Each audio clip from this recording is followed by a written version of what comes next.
ടേസ്റ്റിനുമാണ് ഇത് മേടിച്ചത്. പക്ഷേ ഇനി മാത്രമുള്ള ടേസ്റ്റൊന്നും എനിക്ക് ഫീൽ ചെയ്യുന്നില്ല.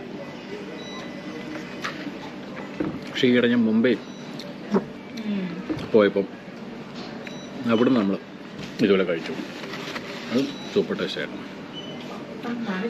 കാരണം നമ്മുടെ ഈ പറഞ്ഞ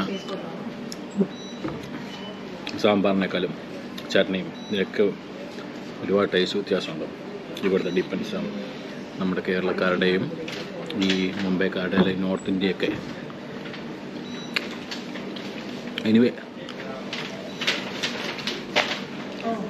ഇത് കഴിച്ചേ പറ്റുള്ളൂ. പക്ഷേ ഇതുപോലെ 3 ഫ്ലൈറ്റ്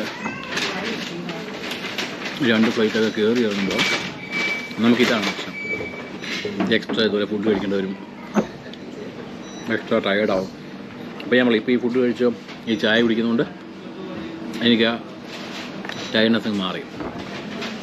ഇപ്പോൾ സമയം 2:30 ആയതുള്ളൂ. ഇനി ഇവിടുന്ന് 2:30 3:30 പിന്നെ 4. അപ്പോൾ 4 മണിയാകുമ്പോഴേ അടുത്ത ബോർഡിങ് സ്റ്റാർട്ട് ചെയ്യുള്ളൂ. അവരിപ്പം പറഞ്ഞതനുസരിച്ചാണ് 4:55 ആണ് ഫ്ലൈറ്റ് ടേക്ക് ഓഫ് എന്ന് പറഞ്ഞിരിക്കുന്നത്. അതിപ്പോൾ ലേറ്റാണ്. നേരത്തെ 4 മണിക്ക് ടേക്ക് ഓഫ് പറഞ്ഞിരുന്നതാണ്, അത് മാറി. എനിവേ നമ്മൾ ഇതൊക്കെ അനുഭവിക്കണം.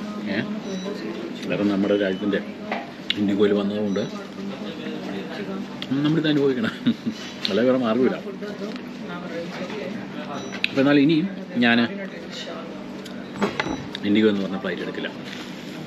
കാരണം ഇതിനു മുമ്പ് നമ്മൾ എടുത്തിട്ടില്ല. ഫസ്റ്റ് ടൈമാണ് എടുത്തത്. കാരണം എങ്ങനെയുണ്ടെന്ന് അറിയാൻ വേണ്ടി. കഷ്ടകാലത്തിന് സംഭവിച്ച കാര്യങ്ങൾ ഇതാണ്. ഇങ്ങോട്ട് വന്നപ്പോൾ ഫ്ലൈറ്റ് മിസ്സായി, തിരിച്ചങ്ങോട്ട് പോകുമ്പം ഫ്ലൈറ്റ് ക്യാൻസലായി. എനിവേ ഇതാണ് നമ്മുടെ ഈ സംഭവം. ടേസ്റ്റ് ഉണ്ടെന്നൊക്കെ പറയാം. ഞാൻ നേരത്തെ പറഞ്ഞ പോലെ ഇതൊക്കെ പറ്റുള്ളൂ. കാരണം 400 രൂപ എന്താ ചെയ്യാം. സത്യം പറഞ്ഞാൽ ഇപ്പോൾ കടയുടെ ഫ്രണ്ടിൽ ഒരുപാട് പേര് വന്നു.